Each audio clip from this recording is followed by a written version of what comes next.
हरे कृष्णा। श्रावण मास की कथा।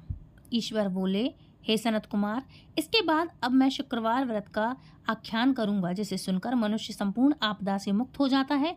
लोग इससे संबंधित एक प्राचीन इतिहास का वर्णन करते हैं।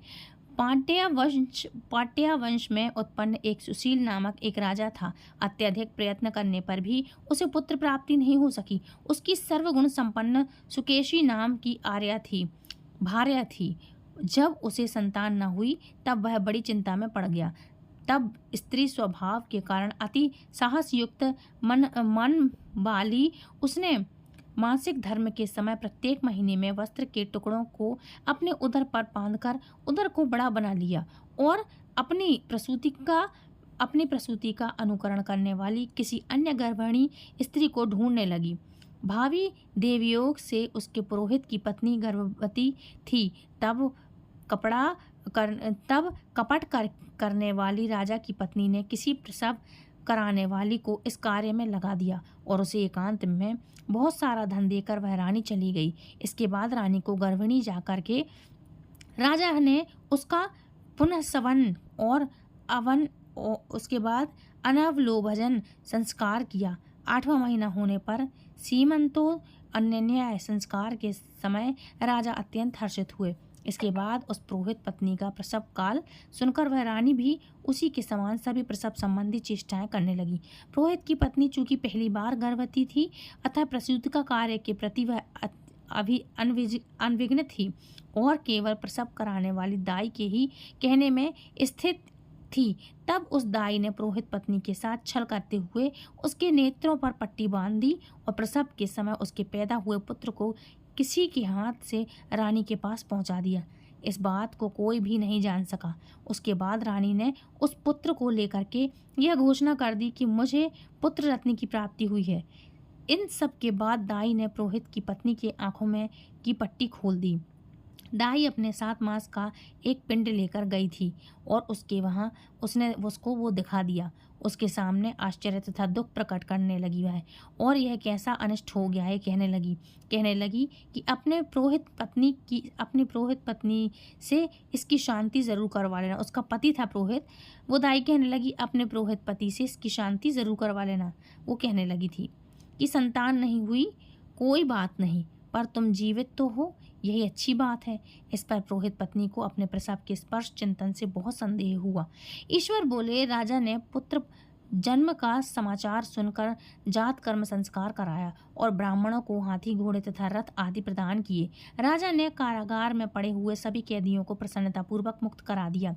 उसके बाद राजा ने सूतक के अंत में नामकर्म तथा अन्य सभी संस्कार किए। उन्होंने पुत्र का नाम प्रियव्रत रखा। हे सनत कुमार, श्रावण मास के आने पर वह पुरोहित की पत्नी ने शुक्रवार के दिन विधि पूर्वक देवी की जीवंतिका का पूजन किया।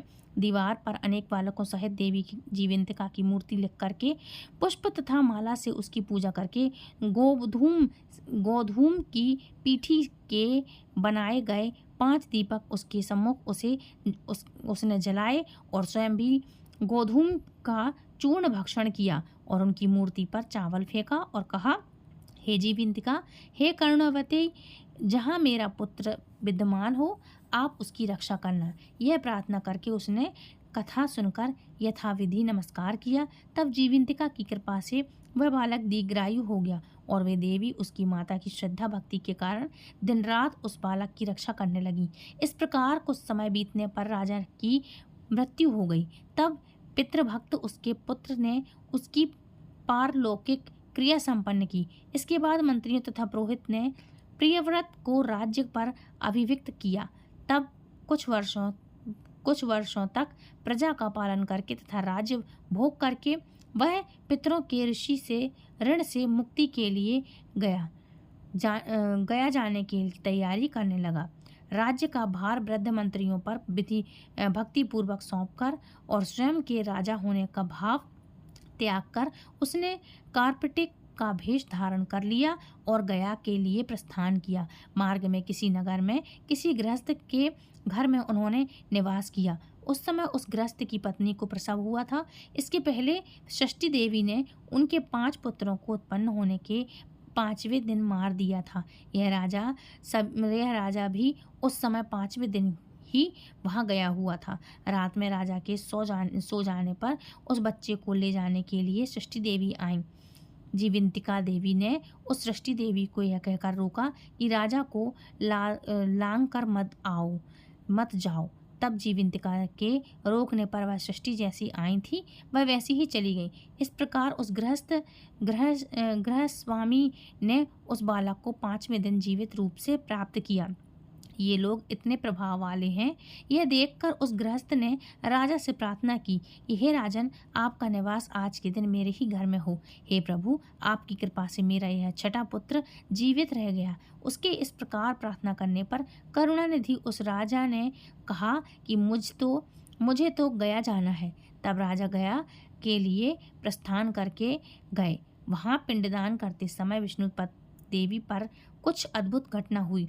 उस पिंड को ग्रहण करने के लिए 2 हाथ निकल कर आए। एक महान विस्मय युक्त राजा संचय में पड़ गए और पुनः पिंडदान करने वाले ब्राह्मण के कहने पर उन्होंने विष्णुपद पर पिंड रख दिया। उसके बाद उन्होंने किसी ज्ञानी तथा सत्यवादी ब्राह्मण से इस विषय में पूछा। तब उस ब्राह्मण ने उनसे कहा कि ये दोनों हाथ आपके पितर के थे। इसमें संदेह हो तो घर जाकर के अपनी माता से पूछ लीजिए, वह बता देगी। तब राजा चिंतित तथा दुखी हुए और मन में अनेक बातें सोचकर विचरने लगे। वे यात्रा करके पुनः वहां गए जहां वह बालक जीवित हुआ था। उस समय भी उस स्त्री को पुत्र उत्पन्न हुआ था और वह उसका 5वां दिन था। वह जो दूसरा पुत्र हुआ था उसे लेने रात में फिर से वही सृष्टि देवी आई थी। तब जीवंतिका के द्वारा रोके जाने पर उस सृष्टि देवी ने उनसे कहा, इसका ऐसा क्या कृत्य है अथवा क्या इसकी माता तुम्हारा व्रत करती है जो तुम रात दिन इसकी रक्षा करती हो। तब सृष्टि का यह वचन सुनकर के जीवंतिका ने धीरे से मुस्कुराकर इसका सारा कारण बतलाया। उस समय राजा शयन का बहाना बना करके वास्तविकता जानने के लिए जाग रहा था। अतः उन्होंने जीवंतिका और सृष्टि दोनों की बातचीत सुन ली।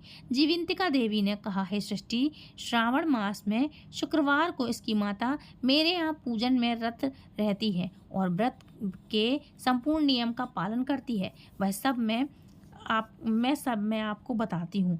वह हरे रंग का वस्त्र तथा कंचुकी नहीं पहनती और हाथ में उस रंग की चूड़ी भी नहीं धारण करती। वह चावल के धोने के जल को कभी नहीं लांघती, हरे पत्तों के मंडप के नीचे से नहीं जाती और हरे वर्ण का होने के कारण करेले का शाक भी नहीं खाती। यह सब वह मेरी प्रसन्नता के लिए करती है, अतः मैं उसके पुत्र को किसी को मारने नहीं दूंगी। यह सब सुनकर राजा प्रियव्रत अपने नगर को चले गए। उनके देश के सभी नागरिक स्वागत के लिए आए। तब राजा ने अपनी माता से पूछा, हे माता, क्या तुम जीवंतिका देवी का व्रत करती हो? इस पर उसने कहा, मैं तो इस व्रत को जानती भी नहीं हूँ। इसके बाद राजा ने गया यात्रा का सुनिश्चित फल प्राप्त करने के लिए ब्राह्मणों तथा सुवासिनी स्त्रियों को भोजन कराने की इच्छा से उन्हें निमंत्रण किया और व्रत की परीक्षा लेने के लिए सुवासिनियों को वस्त्र, कुंचुकी तथा कंकण भेज करके कहलवाया कि आप सभी को भोजन के लिए राजभवन में आना है। तब पुरोहित की पत्नी ने दूत से कहा कि मैं हरे रंग की कोई भी वस्तु तब तक ग्रहण नहीं करती हूँ कोई भी वस्तु ग्रहण नहीं करती हूँ। राजा के पास आकर दूत ने उसके द्वारा कही गई बात राजा को बता दी। तब राजा ने उसके लिए सभी रत्न वर्ण के शुभ परिधान भेजे। वह सब धारण करके वह पुरोहित पत्नी राजभवन में गई। राजभवन के पूर्वी द्वार पर चावलों के धोने का जल पड़ा देख करके और वहाँ हरे रंग के मंडप देख करके वह दूसरे द्वार से गई। तब राजा ने पुरोहित की पत्नी को प्रणाम करके इस नियम का संपूर्ण कारण पूछा। इस पर उसने इसका कारण शुक्रवार का व्रत बतलाया। उस प्रियव्रत को देखकर उसके दोनों स्तनों में से बहुत दूध निकलने लगा। दोनों वृक्ष स्थलों ने उस राजा को दुग्ध की धाराओं से पूर्ण रूप से सिंचित कर दिया। तब गया में विष्णुपति पर निकले दोनों हाथों का जीवंतिका तथा सृष्टि दोनों देवियों के वार्तालाप तथा पुरोहित पत्नी के स्तनों से दूध निकलने के द्वारा राजा को विश्वास हो गया कि मैं इसी का पुत्र हूँ। इसके बाद पालन पोषण करने वाली माता के पास जाकर विनम्रता पूर्वक उन्होंने कहा, हे माते, डरो मत, मेरे जन्म का वृतांत सत्य सत्य बता दो। यह सुनकर सुंदर केशों वाली रानी ने सब कुछ सच सच बता दिया। तब प्रसन्न होकर उन्होंने जन्म देने वाली अपने माता पिता को नमस्कार किया और संपत्ति से वृद्धि को प्राप्त कराया। वे दोनों भी परम आनंदित हुए। एक दिन राजा प्रियव्रत ने रात में देवी जीवंतिका से प्रार्थना की कि हे देवी जीवंतिका, मेरे पिता तो ये हैं, फिर गया में दो हाथ कैसे निकल आए थे वहाँ। तब देवी ने स्वप्न में आकर संचय का नाश करने वाला वाक्य कहा। माँ बोली, हे प्रियव्रत, मैंने तुम्हें विश्वास दिलाने के लिए ही यह माया की थी, इसमें संदेह नहीं है। हे सनत कुमार, यह सब मैंने आपको बता दिया। श्रावण मास में शुक्रवार के दिन इस व्रत का अनुष्ठान करके मनुष्य सभी मनोरथों को प्राप्त कर लेता है। बोलो, इस प्रकार से स्कंद पुराण के अंतर्गत ये हमारा 9वां अध्याय संपूर्ण हुआ। अब बात करेंगे अध्याय 10 के बारे में। श्रावण मास में शनिवार को किए जाने वाले कृत्यों का वर्णन है अध्याय 10 में। अध्याय 10 में भगवान शिव बोले, हे सनत कुमार, अब मैं आपसे शनिवार व्रत की विधि का वर्णन करूंगा, जिसका अनुष्ठान करने से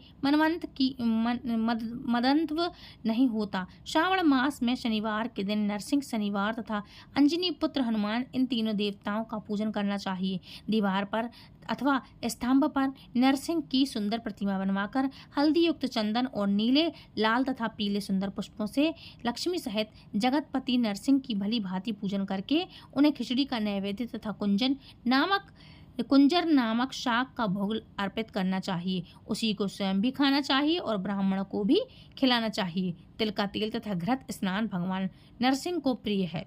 भगवान के लिए तिल से सभी कार्यों के लिए प्रशस्त करें। शनिवार के दिन तिल के तेल से ब्राह्मणों तथा सुवासनीय स्त्रियों को उपटन लगाना चाहिए तथा कुटुंब सहित स्वयं भी संपूर्ण शरीर में तेल लगा करके स्नान करना चाहिए तथा उड़द का भोजन ग्रहण करना चाहिए। इससे भगवान नरसिंह प्रसन्न होते हैं। इस प्रकार श्रावण मास में 4 शनिवारों में इस व्रत को करना चाहिए। जो ऐसा करता है उसके घर में स्थिर लक्ष्मी का वास रहता है और धन धान्य की समृद्धि होती है। पुत्रहीन व्यक्ति पुत्र वाला हो जाता है और इस लोक में सुख भोग कर अंत में वैकुंठ प्राप्त करता है। नरसिंह भगवान की कृपा से मनुष्य की चारों दिशाओं में व्याप्त रहने वाली उत्तम कीर्ति होती है। हे सौम्य, मैंने आपसे नरसिंह का यह उत्तम व्रत कहा है।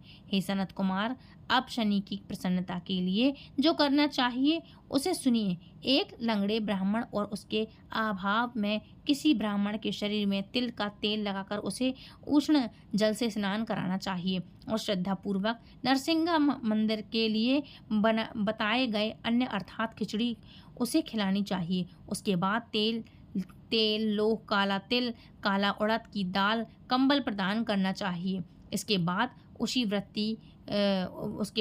व्रती यह कहे कि मैंने यह सब शनिदेव की प्रसन्नता के लिए किया है। शनिदेव मुझ पर प्रसन्न हो। इसके बाद तिल के तेल से शनि का अभिषेक करना चाहिए। उसके पूजन में तिल का तथा उड़द दाल का, अक्षत का, चावल का प्रशस्त माना गया है। हे मुने, अब मैं शनि का ध्यान करूंगा। आप ध्यान पूर्वक सुनिए। शैनिश्चर कृष्ण वर्ण वाले हैं, मंद गति वाले हैं, कश्यप गोत्र वाले हैं, सौराष्ट्र देश में पैदा हुए हैं, सूर्यपुत्र हैं, वर देने वाले हैं, दंड के समान आकार वाले मंडल में स्थिर हैं, इंद्र नीलमणि तुल्य कांति वाले हैं, हाथों में धनुष बाण त्रिशूल धारण किए हुए हैं और धीड़ पर आधुर हैं। यम इनके अधिदेवता हैं, ब्रह्मा इनके अत्यधि देवता हैं। हे कस्तूरी, अगूढ़ तथा गंध तथा गूगल का धूप ग्रहण करते हैं। इन्हें खिचड़ी प्रिय है। इस प्रकार ध्यान की विधि कही गई है। इसके पूजन के लिए लोहमयी सुंदर प्रतिमा बनानी चाहिए। हे द्विज श्रेष्ठ, इसके निमित्त की गई पूजा में कृष्ण अर्थात काली वस्तु का दान करना चाहिए। ब्राह्मण को काले रंग के 2 वस्त्र देना चाहिए और काले बछड़े सहित काली गौ प्रदान करनी चाहिए। विधि पूर्वक पूजा करके इस प्रकार प्रार्थना तथा स्तुति करनी चाहिए। आराधना से संतुष्ट होकर जिन्होंने नष्ट राज्य वाले राजा नील को उनका महान राज्य पुनः प्रदान कर दिया है, वे शनिदेव मुझ पर प्रसन्न हो। नील अंजन के समान वर्ण वाले, मंद गति से चलने वाले और छाया देवी तथा सूर्य से उत्पन्न होने वाले उन शनैश्वर को मैं नमस्कार करता हूँ। मंडल के कोण में स्थिर आपको नमस्कार है। पिंगल नाम वाले आप शनि को नमस्कार है।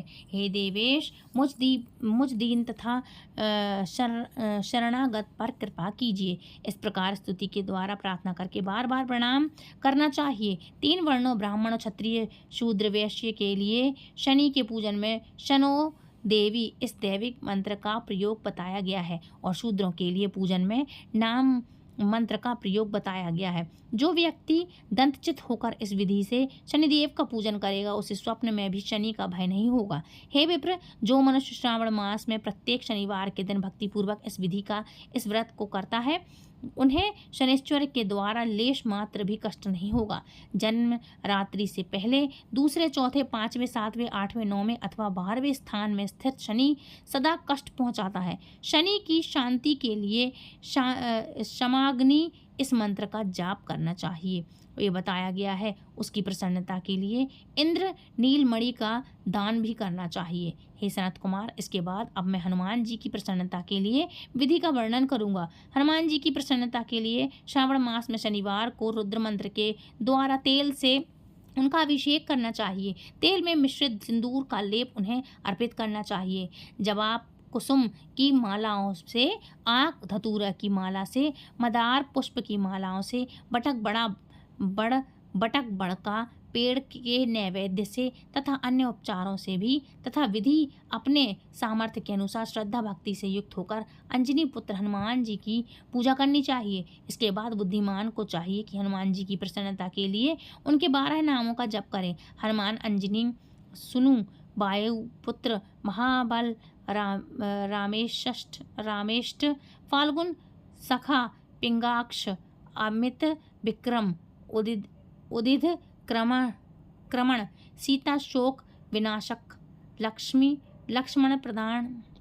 लक्ष्मण प्राणदाता और दशग्रीव दर्पहा, ये 12 नाम हैं। जो मनुष्य प्रातःकाल उठकर इन 12 नामों का स्मरण पढ़ता है उनका अमंगल कभी नहीं होता और उसे सभी संपदा सुलभ प्राप्त हो जाती है। इस प्रकार श्रावण मास में शनिवार के दिन वायुपुत्र हनुमान जी की आराधना करके मनुष्य वज्र तुल्य शरीर वाला, निरोग तथा बलवान हो जाता है। अंजनी पुत्र की कृपा से वह कार्य करने में वेगवान तथा बुद्धि वैभव से युक्त हो जाता है। उसके बाद शत्रु नष्ट हो जाते हैं, मित्रों की बुद्धि होती है और वह वीरशाली तथा कीर्तिमान हो जाता है। यदि साधक हनुमान जी के मंदिर में हनुमंत कवच का पाठ करे तो वह अणिमा आदि 8 सिद्धियों का स्वामित्व प्राप्त कर लेता है और यक्ष, राक्षस तथा विताल उसे देखते ही कपित तथा भयभीत होकर वेग पूर्वक 10 दिशाओं में भाग जाते हैं। हे संतम, शनिवार के दिन पीपल के वृक्ष का आलिंगन तथा पूजन करना चाहिए। शनिवार को छोड़कर अन्य किसी भी दिन पीपल के वृक्ष का स्पर्श नहीं करना चाहिए। शनिवार के दिन उसका आलिंगन सभी संपदाओं को प्राप्त कराने वाला होता है।